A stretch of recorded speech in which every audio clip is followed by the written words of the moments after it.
Okay, so Songhai, our final West African kingdom for our study. Well, not final technically, final of the Golden Salt Trade Kingdoms.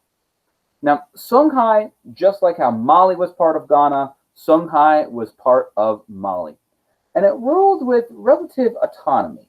And when I say autonomy, that means they were able to go and do things on their own. One of the things you guys typically want as kids is to be able to have freedom. And like for example, when you guys turn 16 and if you get your driver's license, you're going to start having some of your first tastes of autonomy because you can go where you want to go without your parents. I think about how I loved it when, I would be home alone because I'm like, I can make my own decisions, get to do this. Songhai got to feel that. And when Mali was declining, when they're fighting their war with the Berbers, Songhai starts asserting its own power, starts saying, I'm going to start making all the decisions. I'm going to decide my bedtime. If I want to eat ice cream for dinner, I will. Recommendation, don't do ice cream for dinner. I've tried it. It just gives a tummy ache. So, just like every other civilization we've talked about in this situation, Ghana and Mali, they build an army. They control the trade routes. They get more money from the taxes. They get a larger army. They control more territory. They get more tax money. They get a larger army. They control more territory. Rinse and repeat. We've had this story before. Now, Sunni Ali is going to wind up being the founder of Songhai. He is going to create it as an empire, and he is going to go and be the man behind this. Now, you don't have to have all of this right. You just need to know Sunni Ali was the founder because we've talked about this story of land, taxes, army. Okay? So, you need to know Songhai was part of Mali. Songhai started calling the shots when Mali got weak. Easy peasy. By the way, with this photo of Sunni Ali, you'll see this photo attributed to Sunni Ali. You'll see it attributed to Muhammad Askayator. You're going to see it attributed to a lot of people. I think this is Sunni Ali, but I don't know the artist's original intent. And we see that Songhai is going to be larger than Mali and Ghana, and it's going to not just so Ghana was just over here. This was the old capital of Ghana, and we're going to see they have the old capital of Mali in there. So it's going to be large. It's going to be a little bit further east than Mali and Ghana was, but have some of the same territory to control the Longarn gold mines and Tataza salt.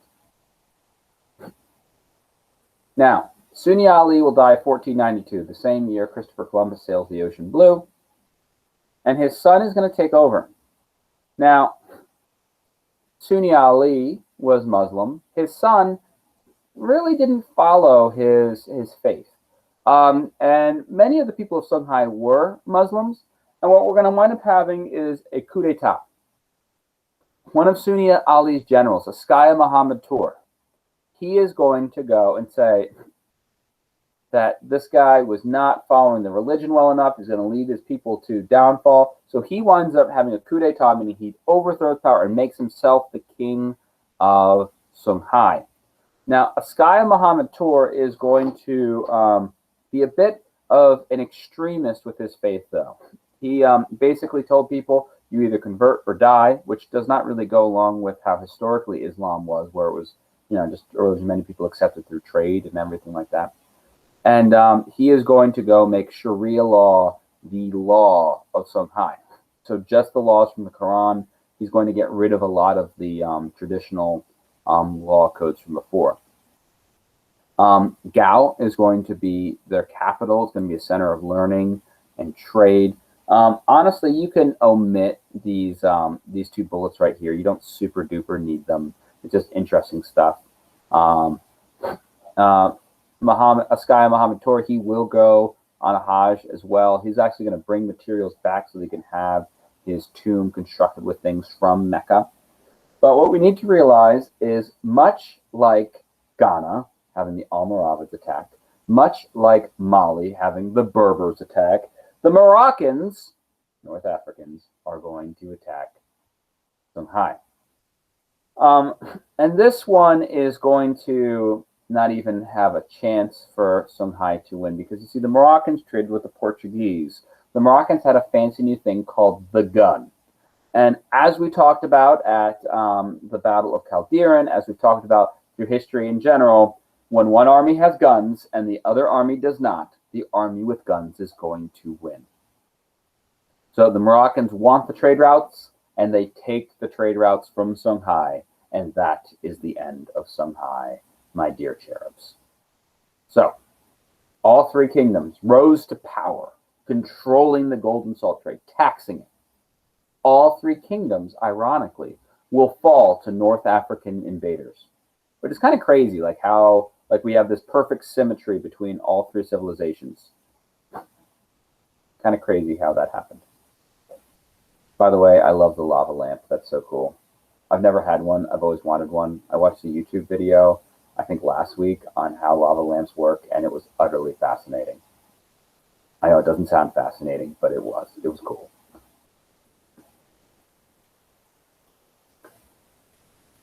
All right, switching to our final slide. Benin.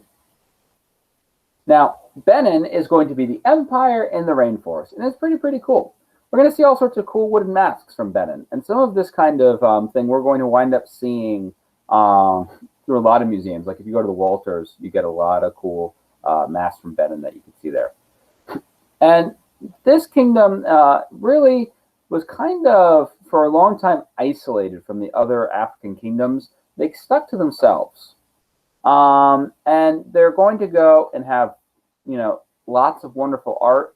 Honestly, you could skip this bullet about the Oba because we don't have a lot of details for some of the stuff. But what you need to know about Benin is Benin is going to make one of the biggest mistakes in all of history. And it's why I bring them up. Because the Benin is going to start trading with the Portuguese. And this might seem innocuous when you go read it, like, oh, they traded pepper, animal skins, ivory, and then, unfortunately, I think Amy just threw something across the room. That's kind of crazy. Slaves. The Portuguese in Benin is going to start the West African slave trade. And this is why I bring them up, because at the conclusion of our unit, we're going to be talking about that slave trade, which is going to wind up affecting, history tremendously, that we're still feeling the effects of the racism and horribleness from that. And that's happened in the 1480s. We're still feeling the effects of something that happened almost 600 years ago, which is pretty crazy. So that's really why we bring up Benin, because they wind up going and starting the slave trade with the Portuguese. But they did make beautiful art as well. And that, my cherubs, is going to be our notes for the day. Do we have any questions or